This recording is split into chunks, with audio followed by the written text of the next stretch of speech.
ஆன்மீக சொந்தங்கள் அனைவருக்கும் வணக்கங்க. இன்னைக்கு நம்ம சேனலில் என்ன வீடியோ பற்றி பார்க்க போகிறோம் அப்படின்னா, வரலட்சுமி விரதம் அப்படின்னு சொல்லலாங்க. பொதுவாக சுமங்கலி பெண்கள் தங்களுடைய கணவருடைய ஆயுள் நீண்ட காலம் இருக்கணும் அப்படின்னு சொல்லிட்டு இந்த வரலட்சுமி விரதத்தை இருப்பாங்க. இந்த வரலட்சுமி விரதம் அப்படின்றது ஆடி வெள்ளிக்கிழமை இல்லைன்னா ஆவணி மாதத்தில் பௌர்ணமிக்கு முன்னாடி வரக்கூடிய வெள்ளிக்கிழமையில நம்ம சுமங்கலி பெண்கள் அவங்களுடைய குடும்பத்துடைய நல்வாழ்வுக்கும் செல்வ வளம் பெருகணும் அப்படின்னு கடைபிடிக்கக்கூடிய ஒரு முக்கியமான விரதம் அப்படின்னு சொன்னால் இந்த வரலட்சுமி விரதத்தை சொல்லலாங்க. இவ்வளவு சிறப்பான விரதத்தில் ஒரு சில பேர், அதாவது பெண்களாகிய நம்ம மாதவிடாய் அப்படின்ற ஒரு சூழ்நிலையானது ஏற்படுங்க. இந்த மாதவிடாய் காலத்தில் வரலட்சுமி விரதம் இருக்கலாமா, இருக்கக்கூடாதா, அப்போது நம்ம என்னென்ன விஷயங்களை தவிர்க்கணும், என்னென்ன விஷயங்களை செய்யணும் அப்படின்னு முழுமையாக இந்த வீடியோவில் நான் சொல்லியிருக்கேன். இந்த வீடியோ தகவலானது உங்களுக்கு ரொம்பவே யூஸ்ஃபுல்லாக இருக்கும். ஸோ வீடியோவை ஸ்கிப் பண்ணாமல் கடைசி வரைக்கும் பாருங்கள். நீங்கள் இப்போ தான் ஃபஸ்ட் டைம் நம்மளுடைய சேனலை பார்க்குறீங்க அப்படின்னா மறக்காமல் நம்மளுடைய சேனலை சப்ஸ்கிரைப் பண்ணிக்கோங்க. கூடவே இருக்க பெல் ஐக்கானை கிளிக் பண்ணிக்கோங்க. அப்போ தான் நம்ம போடக்கூடிய வீடியோ நோட்டிஃபிகேஷன் மூலயமா உடனுக்குடனே உங்களை வந்து சேரும். வாங்க வீடியோக்குள்ளே போகலாம்.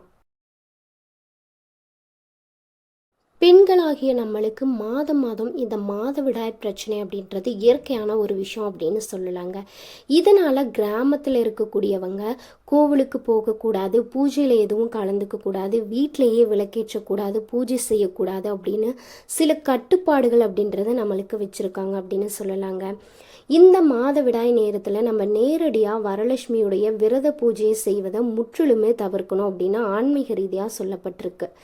இந்த சாஸ்திரங்களின்படி தீட்டு நாட்கள் அப்படின்னு சொல்லக்கூடிய இந்த நேரத்தில் கலஸ்தம் ஸ்தாபனம் செய்வதோ சாமி சிலைகளை தொட்டு பூஜை செய்வதோ முற்றிலுமே தவிர்க்கணும். இதை முற்றிலும் செய்யவே கூடாது அப்படின்னு சொல்கிறாங்க.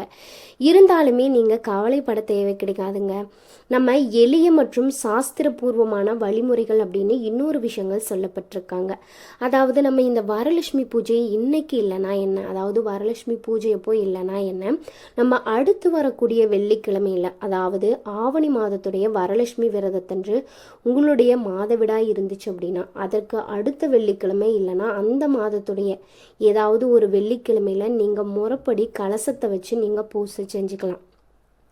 இல்லை அப்படின்னா நவராத்திரி வெள்ளிக்கிழமை வருது இல்லையா, அதாவது ஆவணி மாதத்தில் உங்களால் செய்ய முடியாமல் போச்சு அப்படின்னா அடுத்து வரக்கூடிய புரட்டாசி நவராத்திரி வெள்ளிக்கிழமையில ஏதாவது ஒரு நாள் வரலட்சுமி விரத பூஜையை நீங்கள் தாராளமாக செய்யலாங்க. மகாலட்சுமி உங்களுடைய பூஜையை கட்டாயம் ஏற்றுக்கொள்ளுவாங்க. அடுத்ததான் நீங்கள் வீட்டில் இருக்கக்கூடிய மற்றவங்களை இந்த பூஜையை செய்ய சொல்லலாம். அதாவது நான் அடுத்து வரக்கூடிய நாட்களில் செஞ்சால் கூட நம்ம மற்றவங்களை வச்சு இந்த வரலட்சுமி பூஜையை செய்யலாங்க. உங்களுடைய வீட்டில் இருக்கக்கூடிய உங்களுடைய கணவராக இருந்தாலும் சரி, மாமியார் நாத்தனார் இல்லைன்னா உங்களுடைய மகங்க இப்படி உங்களுக்கு பதிலாக கலசம் வைத்து நைவேத்தியம் படைத்து பூஜை செய்ய சொல்லலாம். நீங்கள் தனியாக உட்கார்ந்து தூரத்திலிருந்து மனதார அந்த அம்மனை வழிபட்டீங்க அப்படின்னா உங்களுக்கு கட்டாயம் அந்த அம்மனுடைய அருள் அப்படின்றது முழுமையாக கிடைக்குங்க. நம்ம மனது அளவில் எந்த ஒரு வழிபாடையும் முழு மனதோடு செஞ்சோம் அப்படின்னா பூஜை செய்யணும் மட்டும் கிடையாதுங்க, இந்த வரலட்சுமி தாயாருடைய மந்திரங்களை நம்ம மனதார உச்சரித்து தூரத்துலேருந்து அந்த பூஜையை நம்ம கண்ணால் பார்த்தோன்னாவே போதும், அந்த மகாலட்சுமி தாயாருடைய அருள் அப்படின்றது நம்மளுக்கு முழுமையாக கிடைக்குங்க. இந்த மாதவிடாய் நேரத்தில் உடல் அளவில் தான் தங்களுடைய கட்டுப்பாடு உள்ளதே தவிர மனதிற்கு எந்த விதமான ஒரு கட்டுப்பாடு அப்படின்றது கிடையவே கிடையாதுங்க. நம்ம தூய்மையான ஆடைகளை நம்ம அன்னைக்கு போட்டுட்டு பூஜை அறைக்கு வெளியே அமர்ந்து லக்ஷ்மி அஷ்டோத்திரம் பாடல்கள் இல்லைன்னா ஸ்லோகங்களை நம்ம மனதுக்குள்ளேயே படிக்கலாம். நீங்கள் மொபைல் இல்லைனா டிவியில் லக்ஷ்மியுடைய பாடல்களை கேட்டுமே நீங்கள் வழிபாடு செய்யலாம். வீட்டில் மற்றவங்களுக்கு மாதவிடாய் இருந்தால் என்ன பண்ணலாம் அப்படின்னு ஒரு சிலருக்கு இந்த சந்தேகம் அப்படின்றது இருக்கும். விரதம் இருக்கக்கூடிய உங்களுக்கு மாதவிடாய் வராமல் வீட்டில் இருக்கக்கூடிய வேறு ஒரு பெண்கள், அதாவது உங்கள் மகளாக இருக்கட்டும், மாமியார் நாத்தனார், இப்படி வேறு யாருக்காவது இந்த மாதவிடாய் பிரச்சனை இருந்துச்சு அப்படின்னா நீங்கள் தாராளமாக வழக்கம் போல் உங்களுடைய வரலட்சுமி பூஜையை நீங்கள் செய்யலாங்க. அதற்கு எந்த ஒரு தடையும் அப்படின்றது கிடையவே கிடையாது. பக்தி தான் முதன்மையானது. இந்த வாரம் செய்ய முடியாவிட்டாலும் அடுத்த வாரம் முழு மனதுடன் தூய்மையாக இருக்கிறப்போ வரலட்சுமி விரதத்தை நீங்கள் கடைபிடிச்சிங்க அப்படின்னா அந்த தாயினுடைய அருள் அப்படின்றது உங்களுக்கு முழுமையாக கிடைக்கும். இன்னும் சில பேருக்கு இருக்கக்கூடிய சந்தேகம் என்ன அப்படின்னு பார்த்தோம்னா, இந்த வரலட்சுமி பூஜை ஒரு பக்கம் இருந்தாலுமே பொதுவாக நம்ம மாதவிடாய் காலத்தில் நம்மளோட வீட்டு பூஜை அறையில் விளக்கேற்றலாமா அப்படின்ற ஒரு சந்தேகம் எல்லா பெண்மணிங்களுக்குமே கட்டாயம் இருக்குங்க. மாதவிடாய் காலத்தில் வீட்டில் விளக்கேற்றுவது அவங்கவுங்க குடும்ப வழக்கத்தையும் தனிப்பட்ட நம்பிக்கையும் பொறுத்தது அப்படின்னு சொன்னால் அதில் ஆட்சேபனையுமே கிடையாது. பல பாரம்பரிய குடும்பங்களில் இந்த காலத்தில் தீட்டு அப்படின்னு சொல்லி விளக்கு ஏற்றுவது கிடையாது. ஆனால் ஆன்மீக ரீதியாகவும் உடல்நல ரீதியாகவும் இதில் தடை இல்லை அப்படின்னாலும் மன தூய்மையே முக்கியம் அப்படின்னு பல ஆன்மீக பெரியவர்கள் அப்படின்றவங்க சொல்லியிருக்காங்க. பாரம்பரிய மற்றும் குடும்ப வழக்கங்கள் அப்படின்னு பார்த்தோம்னா சில வீடுகளில் மாதவிடாய் நாட்களில் பெண்கள் பூஜை அறை பக்கம் போவதே கிடையாதுங்க. குடும்பத்தில் இருக்கக்கூடிய மற்றவங்க இல்லைன்னா மாற்று நபர்கள் விளக்கேற்றுவதை வழக்கமாக வச்சுருப்பாங்க. முன்பு காலத்தெல்லாம் உடல் சோர்வு காரணமாக பெண்கள் ஓய்வு வழங்கவே இந்த நடைமுறை அப்படின்றது பின்பற்றப்பட்டிருக்காங்க. ஆனால் அதுவே காலப்போக்கில் மாறி மனப்பூர்வமான இறை வழிபாடு எப்போதுமே தவறுவது கிடையாது. உடல் ரீதியாக சோர்வாக இருந்தால் ஓய்வு எடுக்கலாம், இல்லையெனில் மன நிம்மதிக்காக விளக்கேற்றுவதில் தவறில்லை அப்படின்னு ஒரு சில பேர் சொல்கிறாங்க. அவங்கவுங்களுடைய வீட்டு வழக்கம் எதுவோ அதை பின்பற்றுவது குடும்பத்தில் குழப்பத்தை தவிர்க்க உதவும் அப்படின்னே சொல்லப்படுறாங்க. இன்னும் சில பேருக்கு இருக்கக்கூடிய சந்தேகம் அப்படின்னா, நம்ம மாதவிடாய் நேரத்தில் கோவிலுக்கு போகலாமா அப்படின்னும் ஒரு சந்தேகம் அப்படின்றது இருக்குங்க. ஆனால் இப்போ இந்த நவீன காலத்தில் சில பேர் என்ன பண்ணுறாங்க அப்படின்னா, அதாவது கல்யாணம் ஆன பெண்களாக இருக்கட்டும், இல்லை கல்யாணத்துக்கு முன்னாடி இருக்கக்கூடிய சின்ன பிள்ளைங்களாக இருக்கட்டும், அவங்க இந்த காலத்தில் எப்படி பேசுகிறாங்க அப்படின்னா, இதெல்லாம் ஒரு விஷயமே கிடையாது அப்படின்னு சொல்லிட்டு 5 எண்ணெய் வைத்து குளிச்சுட்டு சில பேர் கோயிலுக்கு போகிறத நானே பார்த்துருக்குங்க. ஆனால் அது சரியா தவறா அப்படின்னலாம் தெரியாது. நீங்களும் அப்படி போயிருந்தீங்க அப்படின்னா மறக்காமல் கமெண்ட் பாக்ஸில் சொல்லுங்கள்.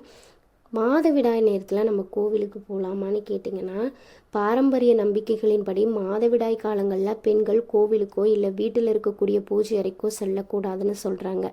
இது உடல் ஓய்வுக்காகவும் ஆன்மீக ஆற்றல் மற்றும் தூய்மை பேணுவதற்காகவும் காலம் காலமாக பின்பற்றப்படக்கூடிய ஒரு வழிமுறை அப்படின்னே சொல்லலாங்க. இருந்தாலுமே இது தனிப்பட்ட நம்பிக்கை அப்படின்னும் உடல்நிலை மற்றும் குடும்ப வழக்கத்தை பொறுத்ததோ அப்படின்னும் சில ஆன்மீக பெரியவர்களால் சொல்லப்பட்டிருக்காங்க. அப்போ உண்மையான காரணம் அப்படின்னா என்னதான்? பாரம்பரிய காரணமாக சில விஷயங்கள் அப்படின்றது சொல்லப்பட்டிருக்காங்க. அதாவது அந்த காலத்தில் முன்னோர்கள் என்ன சொல்லியிருக்காங்களா, நம்மளுடைய உடல் அந்த நேரத்தில் ரொம்ப சோர்வாக இருக்கும் அப்படின்னு அவங்க ஓய்வெடுப்பதற்காக தான் நீங்கள் எங்கேயும் போக வேணாம், வீட்லேயே இருந்து ஓய்வெடுங்க அப்படின்னு சொல்லியிருக்காங்க. ஆனால் அது காலப்போக்கில் நம்மளுடைய பெரியவங்க கோயிலுக்கு போகக்கூடாது, வீட்டில் பூஜை அறையில் விளக்கேற்றக்கூடாது அப்படின்னு இந்த விஷயத்தையே முழுசாக மாற்றிருக்காங்க அப்படின்னு சொல்லலாம். மாதவிடாய் நாட்களில் பெண்களுக்கு உடல் சோர்வு வலி இருக்கும் அப்படின்றதால அவங்க வேலைகளில் இருந்து விலகி முழுமையாக ஓய்வு எடுக்கணும் அப்படின்றதுக்காக தான் அந்த காலத்தில் இந்த வழக்கம் அப்படின்ற ஒரு விஷயத்தையே உருவாக்கியிருக்காங்க அப்படின்னு சொல்லலாங்க. அதாவது தூய்மை மற்றும் ஆற்றல். கோவில்களில் இருக்கக்கூடிய கற்ப கிரக அதிர்வுகள் மற்றும் நேர்மறை ஆற்றல் மாதவிடாய் காலத்தில் உடலில் இருக்கக்கூடிய இயல்பான சக்தி ஓட்டத்தை பாதிக்கலாம் அப்படின்னு ஒரு ஐதீகமாகவே சொல்லப்பட்டிருக்கு. அதாவது அந்த விஷயத்த நம்ம இப்போ எப்படி எடுத்துக்கிட்டோம் அப்படின்னா, மாதவிடாய் அப்படின்றது இயற்கையான ஒரு உயிரியல் சுழற்சி மட்டுமே, அது தீட்டு கிடையாது அப்படின்னு நவீன சிந்தனையாளர்களால் பரவலாக சொல்லப்பட்டிருக்கு. அவங்கவுங்களுடைய குடும்ப வழக்கம் மன நிறைவுக்கு ஏற்றவாறு மக்கள் எதை கடைபிடித்துட்டு வராங்க அப்படின்னே சொல்லலாங்க. அதாவது இந்த மாதவிடாய்க்கு பின்னாடி இருக்கக்கூடிய உண்மையான விஷயம் என்ன அப்படின்னு பார்த்தோம்னா, இந்த ஆன்மீக ரீதியாகவும் சரி நவீன கால ரீதியாகவும் சரி அந்த நேரத்தில் நம்மளுடைய உடல் ரொம்பவே சோர்வாக இருக்கும். நம்மளுக்கு சில பேருக்கு வயிற்று வலி அப்படின்ற ஒரு பிரச்சனையானது இருக்குங்க. இதெல்லாம் தவிர்ப்பதற்காக தான் நம்மளுடைய முன்னோர்கள் நீங்கள் அந்த நேரத்தில் முழுமையாக ஓய்வு எடுக்கணும் அப்படின்னு தான் அந்த பெண்களை தள்ளி வச்சுருக்காங்களே தவிர எந்த ஒரு சம்பிரதாயம் இந்த பூஜை சம்மந்தப்பட்ட விஷயங்களாக இருக்கட்டும் இதிலிருந்து தள்ளி வைப்பது கிடையாது. ஆனால் முற்றிலுமே நம்ம அதை தவறாக புரிஞ்சுக்கிட்டு தான் இப்படியெல்லாம் நடந்துட்டு வரோம் அப்படின்னு சொல்லலாங்க. இந்த வீடியோ தகவலானது உங்களுக்கு ரொம்பவே பயனுள்ள வகையில் இருந்திருக்கு நம்புகிறேன். இந்த வீடியோ பிடிச்சிருந்துச்சு அப்படின்னா மறக்காமல் லைக் பண்ணுங்கள், ஷேர் பண்ணுங்கள், கமெண்ட் பண்ணுங்கள். நீங்களும் நம்மளுடைய தெய்வ தமிழ் சேனலை சப்ஸ்கிரைப் பண்ணாமல் இருந்தீங்கன்னா மறக்காமல் சப்ஸ்கிரைப் பண்ணிக்கோங்க. கூடவே இருக்க பெல் ஐக்கானை மறக்காமல் கிளிக் பண்ணிக்கோங்க. இந்த வீடியோவை பற்றி நீங்கள் என்ன நினைக்கிறீங்க அப்படின்னு சொல்லிட்டு மறக்காமல் கமெண்ட் பாக்ஸில் பதிவிடுங்க. நான் சொன்ன விஷயத்தில் ஏதாவது தவறு இருந்துச்சு அப்படின்னா உங்கள் வீட்டு பெரியோர்கள் என்ன சொல்கிறாங்க இந்த விஷயத்தை பற்றி அப்படின்னு சொல்லிட்டு உங்களுக்கு ஏதாவது கருத்துக்கள் இருந்துச்சு அப்படின்னா மறக்காமல் அதையும் கமெண்ட் பாக்ஸில் பதிவிடுங்க. நன்றி நண்பர்களே, அடுத்த வீடியோவில் சந்திக்கலாம்.